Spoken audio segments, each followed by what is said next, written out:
Good morning, everybody, and thanks for being here this morning. As you know, on March 22nd, Special Counsel Robert Mueller concluded his investigation into matters related to Russian attempts to interfere in our 2016 presidential election, and he submitted his confidential report to me pursuant to department regulations.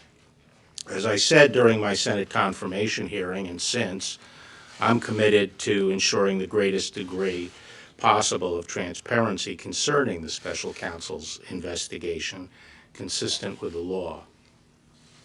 At 11 this morning, I'm going to transmit copies of the public version of the Special Counsel's report to the chairman and ranking members of the Senate and House Judiciary Committees.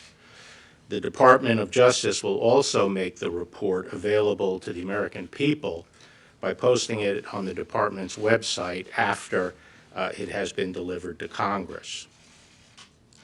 I'd like to make a few comments today on the report.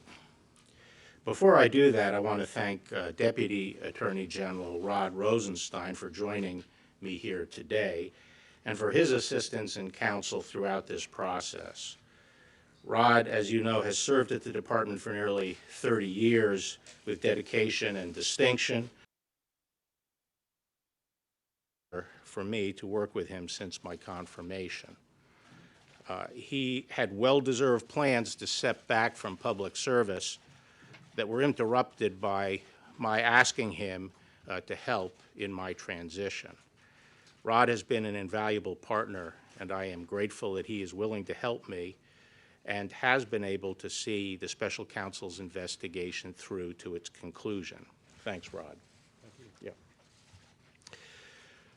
I'd also like to thank Special Counsel Robert Mueller for his service and the thoroughness of his investigation, particularly his work exposing the nature of Russia's attempts to interfere in our electoral process.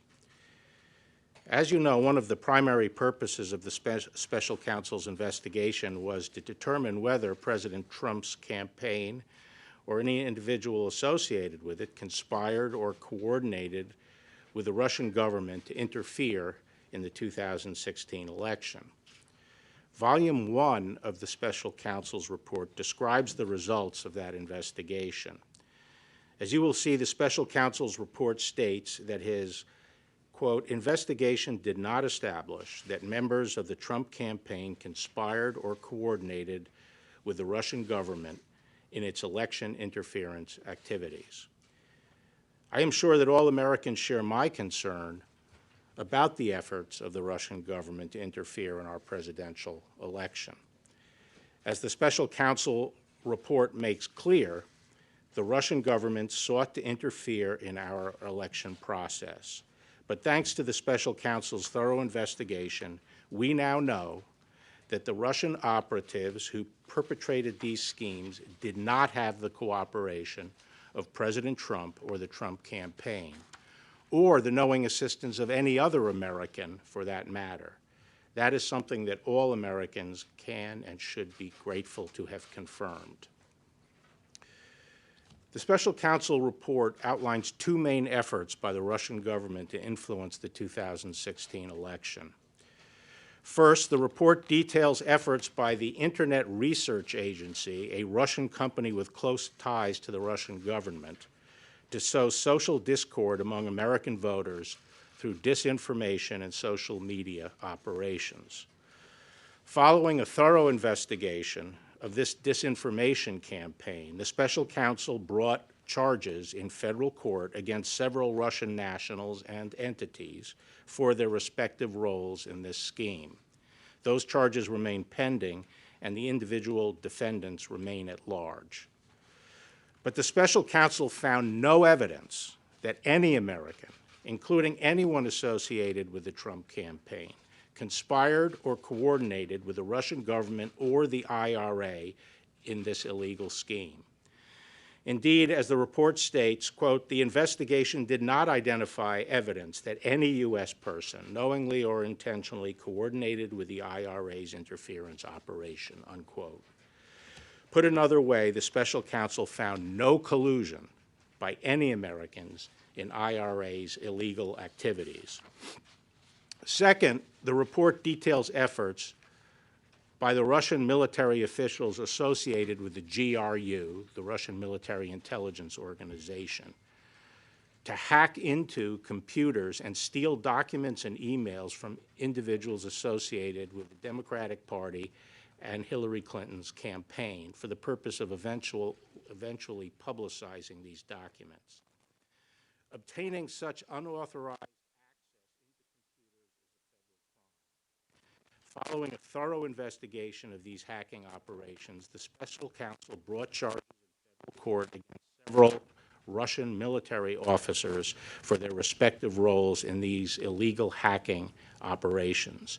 Those charges are still pending, and the defendants remain at large.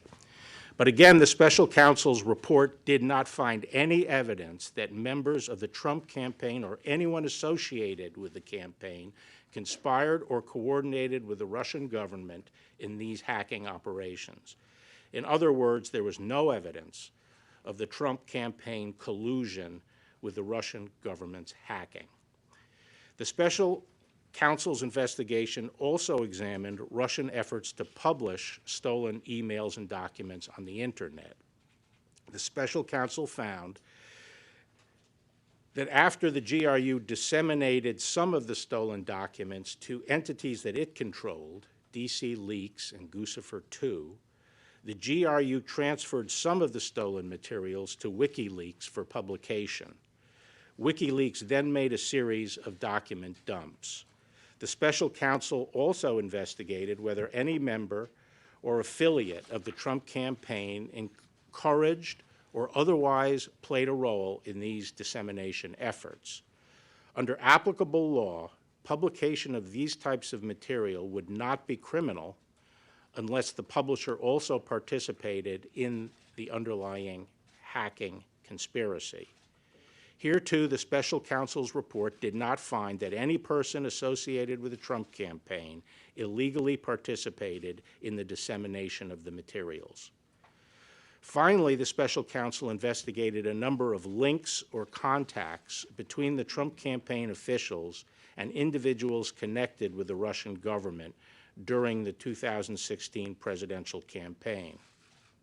After reviewing these contacts, the Special Counsel did not find any conspiracy to violate U.S. law involving Russian-linked persons and any persons associated with the Trump campaign.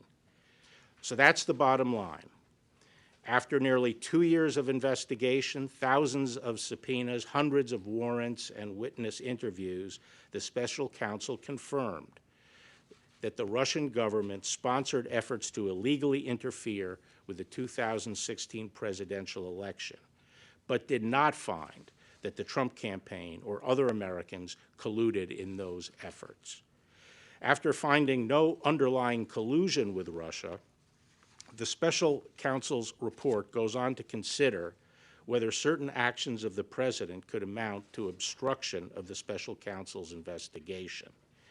As I addressed in my March 24th letter, the Special Counsel did not make a traditional prosecutorial judgment regarding this allegation. Instead, the report recounts 10 episodes involving the president and discusses potential legal theories for connecting those activities to the elements of an obstruction offense. After carefully reviewing the facts and legal theories outlined in the report, and in consultation with the Office of Legal Counsel and other department lawyers, the Deputy Attorney General and I concluded that the evidence developed by the Special Counsel is not sufficient to establish that the president committed an obstruction of justice offense. Although the Deputy Attorney General and I disagreed with some of the Special Counsel's legal theories and felt that some of the episodes examined did not amount to obstruction as a matter of law, we did not rely solely on that in making our decision. Instead, we accepted the Special Counsel's legal framework for purposes of our analysis and evaluated the evidence as presented by the Special Counsel in reaching our conclusions.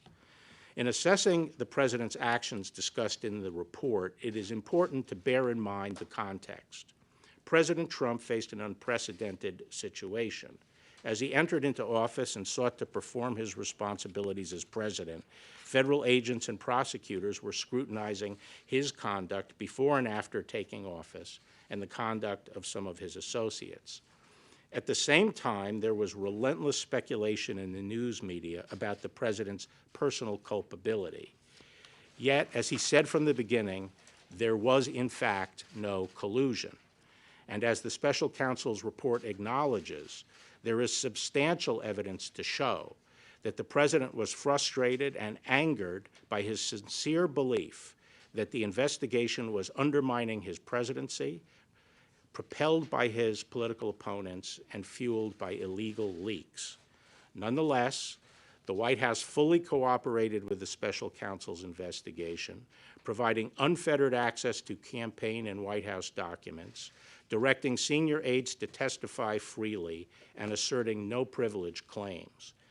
And at the same time, the president took no act that in fact deprived the special counsel of the documents and witnesses necessary to complete his investigation. Apart from whether the acts were obstructive, this evidence of non-corrupt motives weighs heavily against any allegation that the president had a corrupt intent to obstruct the investigation. Now, before I take questions, I want to address a few aspects of the process for producing the public report that I am releasing today. As I said several times, the report contains limited redactions related to 4 categories of information.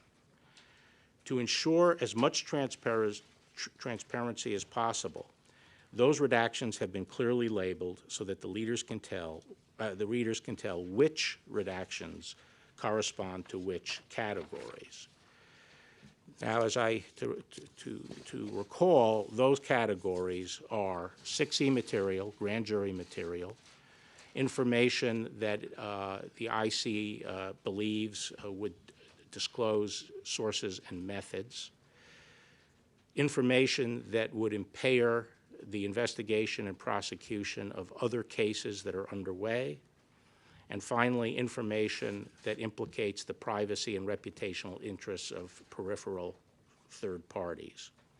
As you will see, most of the redactions were compelled by the need to prevent harm to ongoing matters and to comply with court orders prohibiting the public disclosure of information bearing on ongoing investigations and criminal cases, such as the IRA case and the Roger Stone case. These redactions were applied by Department of Justice attorneys working closely together with attorneys from the special counsel's office, as well as the intelligence community, and prosecutors are handling the ongoing cases. The redactions are their work product. No redactions done by anybody outside this group. There were no redactions done by anybody outside this group. No one outside this group proposed any redactions, and no one outside the department has seen the unredacted report, with the exception of certain sections that were made available to IC, the intelligence community, for their advice on protecting intelligence sources and methods. Consistent with longstanding executive branch practice, the decision whether to assert executive privilege over any portion of the report rested with the President of the United States. Because the White House had voluntarily cooperated with the special counsel, significant portions of the report contained material over which the President could have asserted privilege, and he would have been well within his rights to do so.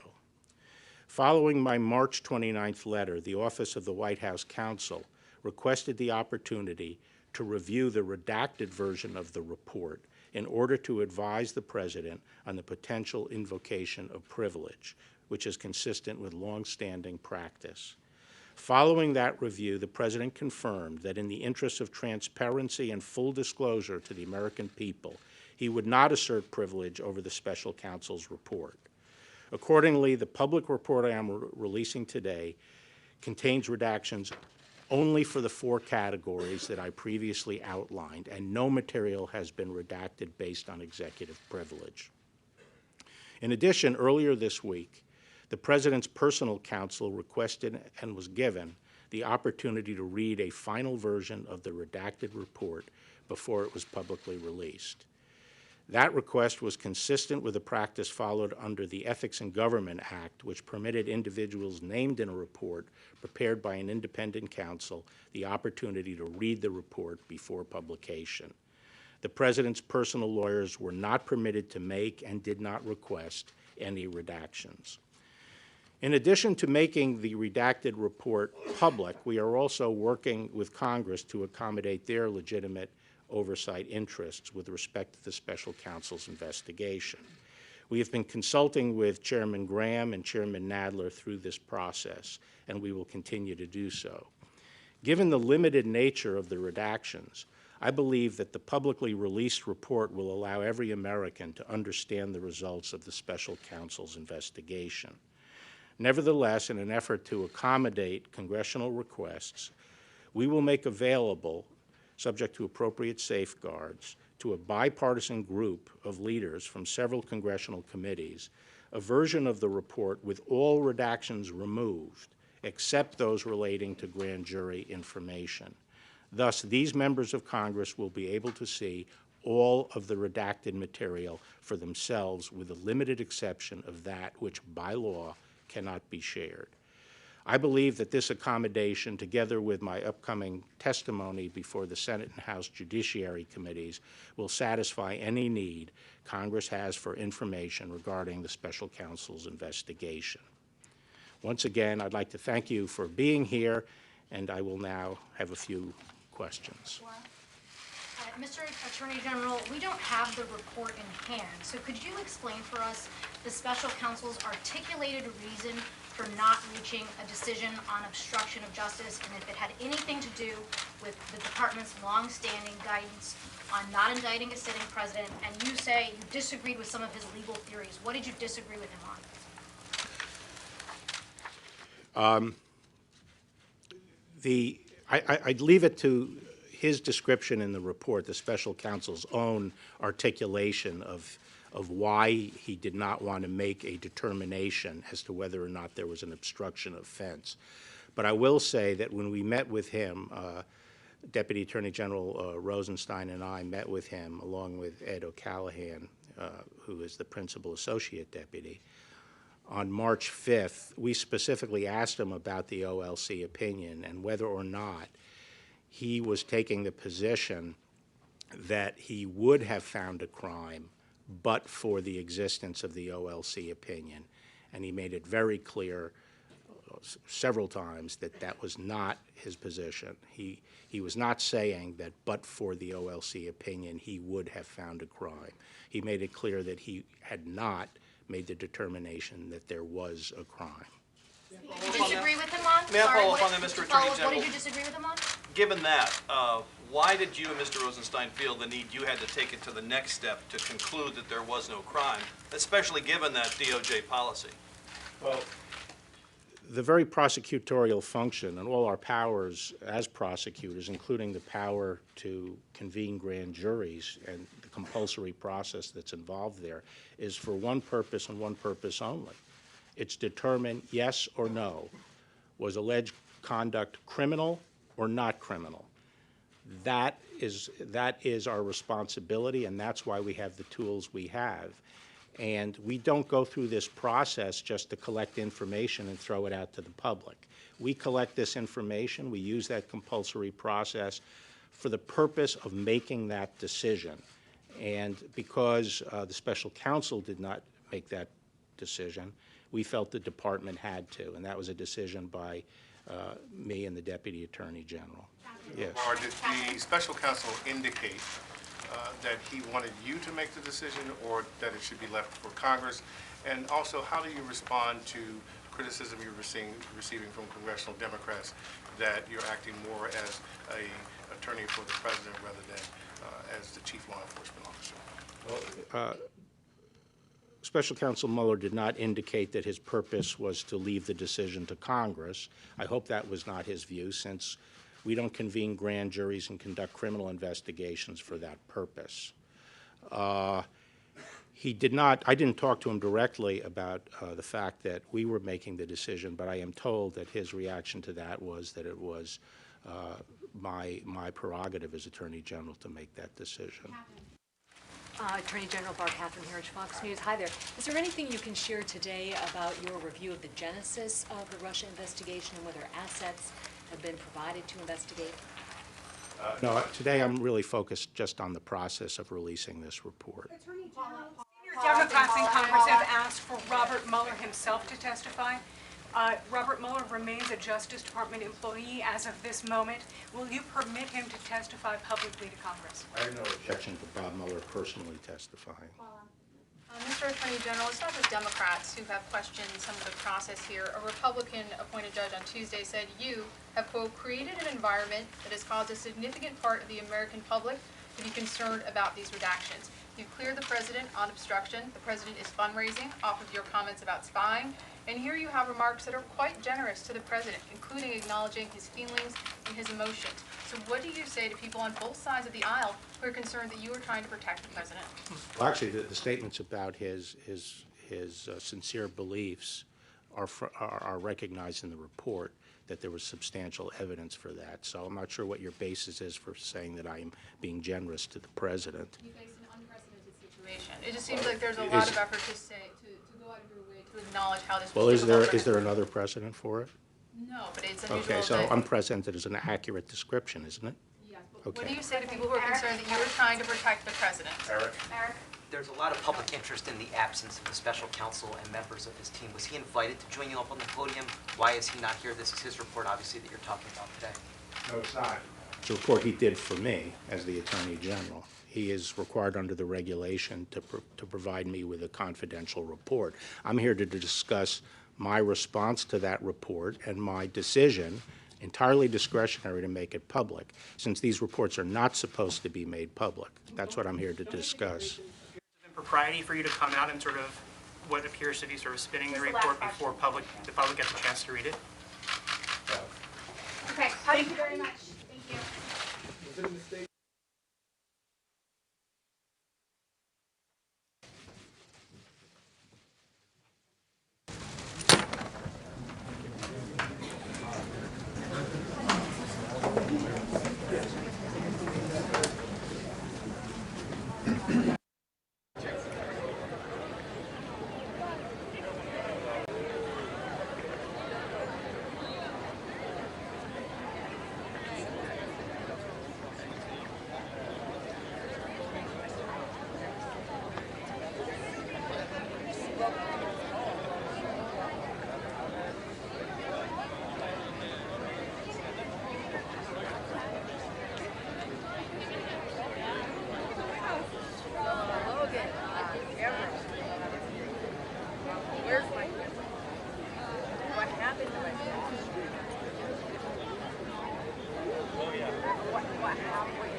First of all,